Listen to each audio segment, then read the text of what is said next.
Bonjour à tous et bienvenue sur la chaîne YouTrading pour ce nouveau point hebdomadaire de marché avec une semaine qui s'annonce encore sous pression puisqu'avec ces tensions qui subsistent autour d'une possible récession mondiale, si on rajoute à cela des craintes d'un prochain reconfinement du côté de la Chine pour cause de résurgence d'un nouveau sous-variant Omicron en Chine, cela nous promet encore de belles tensions sur les bourses mondiales. On voit ça tout de suite sur la chaîne YouTrading.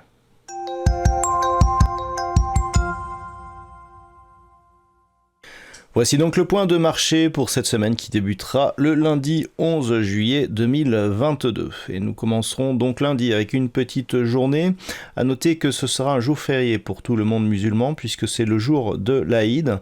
Du côté de la macroéconomie, en Grande-Bretagne, nous aurons une intervention du gouverneur de la Banque centrale d'Angleterre. Mardi, nous aurons en Allemagne le ZOO qui définit le sentiment économique. Et puis dans l'après-midi, nous aurons du côté des États-Unis donc les perspectives de l'énergie à court terme de l'EIA. Et puis une autre intervention du gouverneur de la Banque centrale d'Angleterre. Mercredi, nous aurons du côté de la Nouvelle-Zélande les taux de la Banque centrale de Nouvelle-Zélande donc qui seront diffusés dans la nuit de mardi à mercredi. Dans la matinée du côté de la Grande-Bretagne, nous aurons les chiffres du PIB et puis durant l'après-midi, nous aurons les chiffres de l'inflation avec les IPC et ainsi que les stocks de pétrole brut. À noter que dans la soirée, le Canada dévoilera donc l'évolution de ses taux d'intérêt, donc taux d'intérêt qui seront dévoilés par la Banque centrale du Canada. Et puis jeudi sera une petite journée puisque nous aurons les chiffres du chômage hebdomadaire et l'évolution des prix à la production. Toutefois, ces chiffres devraient être relativement surveillés par l'ensemble des investisseurs liés justement à l'évolution de la hausse de taux de la part de la Fed. Et puis nous terminerons la semaine vendredi avec dans la nuit donc de jeudi à vendredi les chiffres du PIB de la Chine qui seront dévoilés donc durant la nuit ainsi que les chiffres de production industrielle dans un contexte où la Chine parle de reconfinement par rapport à une nouvelle flambée d'un nouveau variant Omicron de Covid-19, ce chiffre pourra avoir de l'importance. Et puis du côté des États-Unis, nous aurons les chiffres de vente au détail. Passons maintenant à l'analyse technique des principaux actifs de marché pour cette semaine, en commençant par l'indice parisien, donc le CAC 40 qui reste ici dans une évolution baissière, puisque après de nombreux tests ici sur la zone des 5840 points, on peut constater ici qu'il y a une incapacité à refranchir ici la zone des 6100 points, de combler ici ce gap qui a été ouvert au début du mois de juin, et que les plus hauts s'inscrivent toujours sous la moyenne mobile 20 exponentielle. Donc on reste ici dans une dynamique plutôt baissière, sachant ici qu'une rupture de cette zone ici de support pourrait nous ouvrir de nouvelles perspectives baissières, avec même potentiellement une accélération du mouvement. En cas d'accélération baissière et dans un cadre moyen terme, le prochain objectif en cas de rupture serait ici la zone des 5380 points. Sur le DAX, la configuration est sensiblement équivalente avec une dynamique encore plus baissière que celle qui existe actuellement sur l'indice parisien, puisque on est venu ici tester la zone qui avait été testée donc à 12 580 points, donc juste après le début du conflit entre l'Ukraine et la Russie, sauf qu'on est venu le tester d'une manière beaucoup plus agressive. L'évolution se fait bien en dessous ici, la moyenne mobile 20 exponentielle, il n'y a même pas de contact. La zone des 13 375 points qui avait été franchie à la baisse et qui était précédemment support, agit bien comme résistance désormais, donc tous les marqueurs sont réunis pour nous indiquer que nous sommes toujours dans une dynamique fortement baissière, avec potentiellement ici un risque de rupture de cette zone des 12 580 points. En cas de rupture, le prochain objectif se situerait sur cette zone horizontale ici des 11 760 points. Du côté des indices américains, c'est toujours sous la zone des 3900 points que cela se passe. Cette zone qui a été franchie sur gap ici, lors de cette forte phase de volatilité, eh bien, agit désormais comme résistance. On a eu un comblement du cap depuis, mais on reste ici dans une dynamique baissière, même si on repasse ici au-dessus de la moyenne mobile 20 exponentielle. Le premier test ici, la zone des 3672 points, a provoqué un rebond, donc en direction de cette zone devenue résistance. Un retour ici sous celle-ci, eh bien, marquerait un signal et potentiellement d'accélération, mais en tout cas de poursuite du mouvement baissier. Par contre, une rupture ici de cette zone nous mettrait dans une configuration haussière court terme, puisqu'on aurait ici une succession de points bas haussières ainsi qu'une succession de points hauts, avec donc une possibilité de revenir ici à proximité de cette zone des 4150 points. En cas de rupture de la zone des 3672 points, l'objectif baissier se situerait alors à 3430 points. Sur le Nasdaq, nous avons une configuration qui est là aussi baissière, mais un peu moins dynamique, puisque nous avons ici comblé ce gap qui n'agit pas comme résistance. Il y a une meilleure résistance de l'indice Nasdaq par rapport au S&P 500. Il semblerait que l'on soit plus dans une phase ici de neutralisation.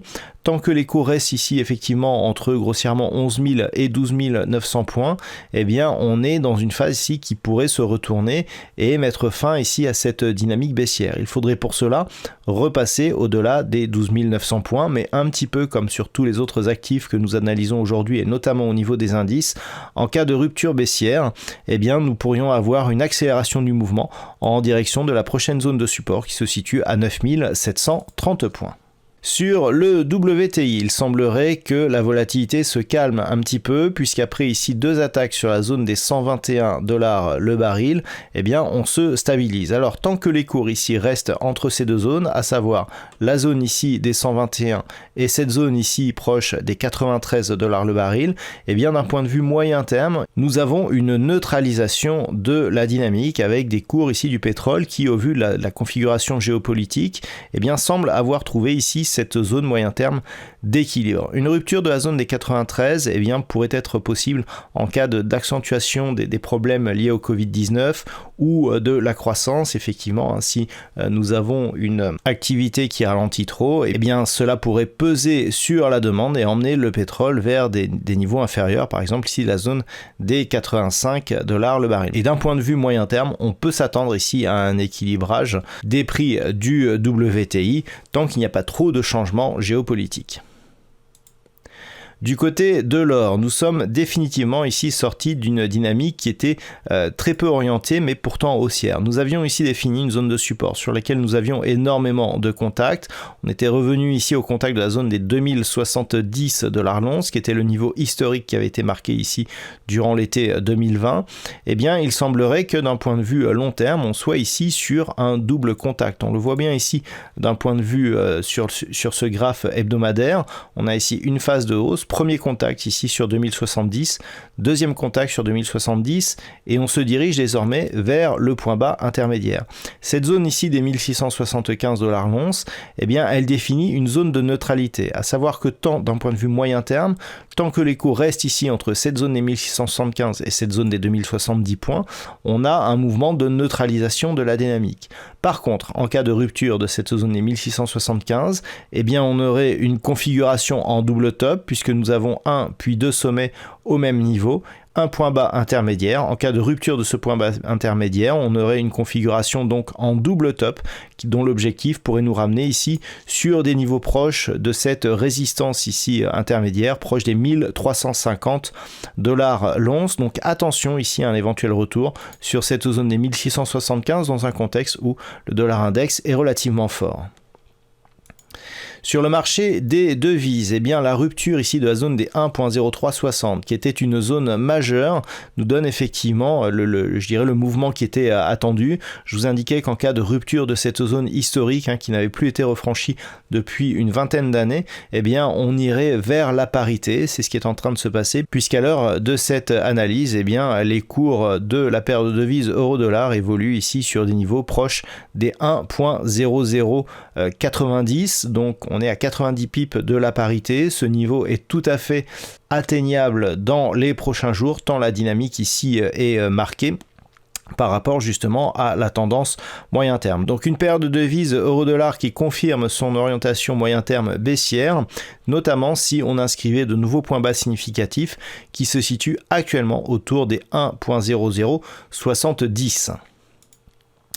Sur la livre sterling contre le dollar américain, nous avions une zone proche des 1.20 et nous avons une deuxième zone ici un peu plus court terme sur ces niveaux proches des 1.1930. C'est ce niveau qui est testé actuellement. Il semblerait que la zone des 1.20, qui elle aussi est un niveau historique, qui n'a été franchi qu'une fois durant ces 20 dernières années, et lors de ce franchissement, eh bien, nous avions eu une très forte volatilité. Eh bien, il semblerait que l'on s'apprête à retourner dans ces niveaux. Donc on est sur des niveaux d'objectifs qui sont relativement flous, tant cette zone n'a pas été franchie durant toutes ces années. Donc clairement ici, il semblerait que l'on se dirige vers une cassure de cette zone et un premier objectif ici proche des 1.1850, ce qui confère à la dynamique ici sur cette paire de devises livre sterling contre dollar américain, eh bien une poursuite de l'accélération, puisque nous étions déjà précédemment ici sur une dynamique baissière, mais qui s'est accélérée notamment au franchissement ici de cette zone des 1.3175, donc une tendance toujours fortement baissière sur cette paire de devises, avec pour l'instant très peu de signaux d'affaiblissement. On a bien ici une légère divergence haussière qui apparaît sur le RSI et aussi sur les histogrammes du MACD, mais qui pour l'instant eh bien, n'ont aucun impact sur l'évolution des cours. Attention, en cas de retour ici au-delà de cette zone proche des 1.2640, on pourrait commencer à parler de retournement de tendance, mais pour l'instant ça reste très fortement baissier sur cette paire de devises. Et enfin, nous terminons avec les crypto-monnaies et un Bitcoin eh bien, qui reste ici au voisinage de cette zone psychologique des 20 000 $ pour un Bitcoin. Je le rappelle, un Bitcoin qui est descendu de manière très rapide de cette zone ici de support forte à 30 000 $ pour un Bitcoin. On s'équilibre désormais sur les 20 000. L'absence de rebond technique nous indique que nous sommes toujours soumis à une forte pression baissière sur cette crypto-monnaie et en cas d'accélération baissière se situe entre 13 500 et 15 000 $ pour un Bitcoin. Et enfin, on termine avec l'Ethereum qui a franchi lui aussi plusieurs zones horizontales majeures. Je veux parler de cette zone des 1720, mais aussi cette zone des 1335 $ pour un Ether. Cette zone semble désormais à distance agir comme niveau de résistance. Nous avons un ancien support qui se situe ici à 950 $ pour un Ethereum. Ce niveau semble agir comme un niveau de tendance avec ici une neutralisation de la dynamique. On reste là aussi et malgré tout comme sur le Bitcoin sur une pression plutôt baissière du fait de l'absence de rebond technique suite à l'accélération baissière que nous avions connue ici au début du mois de juin. Donc pour l'instant une consolidation horizontale mais qui s'inscrit dans une dynamique globale qui reste baissière en cas de franchissement ici de cette zone des 950 $. Eh bien, l'Ethereum pourrait connaître une nouvelle accélération vers des niveaux qui n'ont plus été vus depuis de nombreuses semaines, voire de nombreux mois, puisque l'on pourrait revenir ici sur ces niveaux proches des 640 $ pour un Ethereum. Voilà donc ce que l'on peut dire sur les analyses techniques de ces principaux actifs et sur cette semaine de trading. Je vous souhaite donc de bons trades et on se retrouve dès lundi prochain pour un nouveau point hebdomadaire de marché sur la chaîne youtrading.fr.